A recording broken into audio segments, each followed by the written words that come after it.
안녕하세요. 스포츠보험 뉴스의 이영미입니다.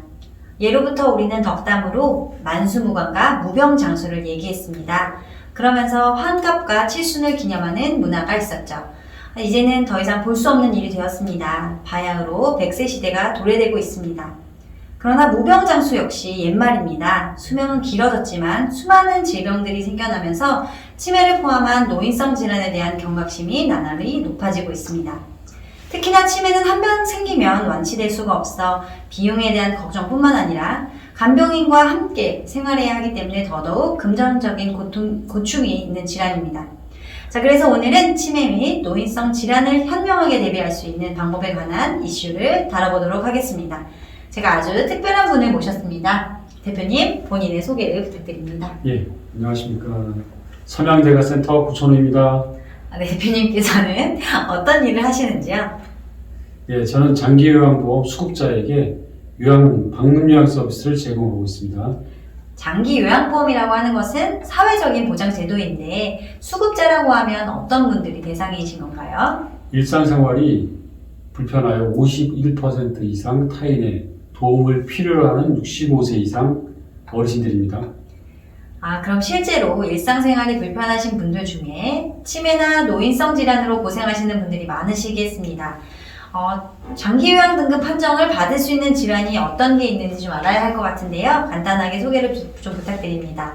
장기요양 등급 받을 수 있는 대상은 65세 이상이지만 65세 미만의 경우도 노인성 질환 진단을 받으신 분들도 해당이 됩니다. 현재 알츠하이머, 혈관성 치매 포함해가지고 뇌졸중, 뇌출혈과 같은 치매, 뇌지혈관계 질환, 파킨슨 등 기타 중풍이 있는 분들도 신청하시면 됩니다. 우리가 흔히 치매보험으로 치매를 준비하고 있는데 요양 등급 판정 시에는 치매를 포함한 훨씬 더 많은 질환을 보장받을 수 있겠네요. 그럼 이런 진단을 받은 경우 모두 요양 등급 판정을 받을 수 있는 건가요? 꼭 그렇지는 않습니다. 치매나 중풍 진단을 받고서 일상적인 생활이 불편한 정도에 따라 등급 판정을 받아야 합니다. 그렇다면 등급 판정이 어떤 것인지 설명이 좀 필요할 것 같습니다. 등급 판정이란 장기 요양보험 서비스를 받을 수 있는 대상자를 선정하기 위해서 장기 요양이 필요한 정도, 즉 요양 필요도에 따라 등급을 부여하는 것을 말합니다. 건강보험공단의 등급판정위원회에서 등급을 판정하게 됩니다. 혹시 소득 차이나 경제적인 차이, 또 옆에 돌봐줄 수 있는 가족이 있다, 이런 부분에 따라서 혹시 판정 기준이 달라지는 게 아닌가요? 등급 판정을 받을 때는 이런 것은 전혀 필요 없고요. 사회적인 보장 서비스이기 때문에 도움이 필요한 정도에 따라서만 등급 판정을 받게 됩니다. 도움이 필요한 정도에 따라서 판단한다는 것이 좀 어렵게 느껴지는데요. 쉽게 설명해 주실 수 있을까요? 세수, 식사, 몸 씻기 등 일상적인 생활이 도움이 필요한 정도가 95% 이상이면 1등급입니다.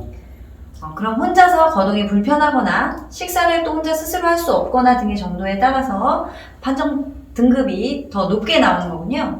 네, 그렇습니다. 장기요양 등급 판정은 1등급에서 4등급으로 나뉘어져 있는데 1등급이 가장 높은 등급이죠. 대략 어느 정도 상태여야지 이렇게 등급 판정 받을 수 있는지 간단하게 설명 부탁드립니다. 1등급은 침대에 누워 계시면서 타인의 도움이 없이는 아무것도 못하시는 분들이라고 생각하면 됩니다. 2등급은 휠체어를 태우면 앉아 계실 정도이고 3, 4등급은 지팡이나 보행기 등을 이용하여서 이동할 수는 있지만 혼자 일어서기가 힘들어서 타인의 도움을 받아야 일어설 수 있는 그런 분들입니다. 대표님 말씀을 들어보니 시장통이나 마트에서 이렇게 보행기를 사용해서 거동하시는 어르신들을 많이 볼 수 있습니다. 이런 분들도 등급 판정이 가능한 건가요? 네, 그렇습니다. 이런 분들이 등급 판정을 받으면 요양보호사와 함께 장보기를 한다든가 병원을 동행한다든가 이런 서비스를 받을 수 있습니다. 네. 등급 판정이 그렇게 어렵게 느껴지지만은 않습니다. 오늘은 실제로 장기 요양 등급 판정을 잘 받을 수 있도록 도와주시고 아주 저렴한 비용으로 간병인 역할을 하는 요양보호사를 파견해 주시는 제가요양센터의 명사님을 모시고 유병장수 시대를 현명하게 대비하는 방법에 대한 정보를 드리고 있습니다. 대표님, 요즘 치매간병에 대한 걱정이 많으셔서 실제로 치매보험을 준비하시는 분들이 많습니다. 대표님이 보시기에는 유병장수를 대비하는 보험으로 어떤 게 적합하다고 생각이 되시나요? 네, 전문가님께서 다 더 잘 아시겠지만 치매 판정 시에만 보험이 지급된다고 알고 있습니다. 그렇지만 치매 판정 받을 경우에 나오는 단순한 치매 보험보다는 간병비를 충당할 수 있는 간병보험이 생활에 더 많은 도움이 되리라고 생각이 됩니다. 네, 치매보험이 아닌 요양등급보험으로 준비하셔야 한다는 포인트를 잊지 마시고요. 유병시대를 좀 더 현명하게 보험 준비하셔야겠습니다. 또한 우리 부모님들의 요양등급의 모든 것 구천우 대표님과 해결해 드릴 수 있습니다. 궁금하신 분들은 댓글로 남겨주시기 바랍니다. 지금까지 스버스 보험 뉴스의 이영미, 구천우입니다.